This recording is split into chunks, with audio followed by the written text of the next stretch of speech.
Mga ayong hapon sa tanan, guys. Adobong baboy na baska. Binaska na? Adobong baboy na baska, nga? Oh. Adobong baboy, guys. Anghang.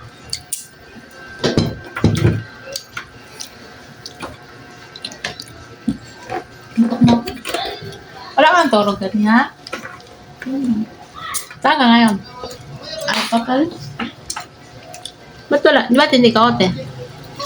Maraming rin. Dapat pala kahapon. Kahapon, tinawagan ako ni sir. Ang pagkaintindi ko kasi, saan ko gusto mag-ote? Excuse me. Alam mo na. Ang pagkaintindi ko, saan ako gusto mag-OT, yun ang pagkaintindi ko. Yung pala, ang tinatanong pala ni sir sa akin, pwede, gusto ko ba daw mag-OT o pisa?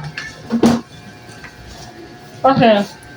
Sabi ko, saan ba ako gusto mag-OT? Yung pala, gusto pala nila, back out ako sa OT ko. Kasi sa palikte, gusto na siya mag-OT. Tapos, nag-isip si Palikte, baka na magtama ng loob si ate. Di Pilipe. Kasi, back out siya sa Rampor. OT. Yun pala, si Ate Di Pilipe, napilitan na mag-OT. Tuwang-tuwa siya kasi hindi siya OT kasi si ano. Ngayon, ako, buti na lang ikaw.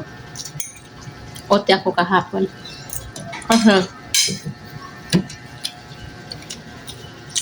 may day-off kami.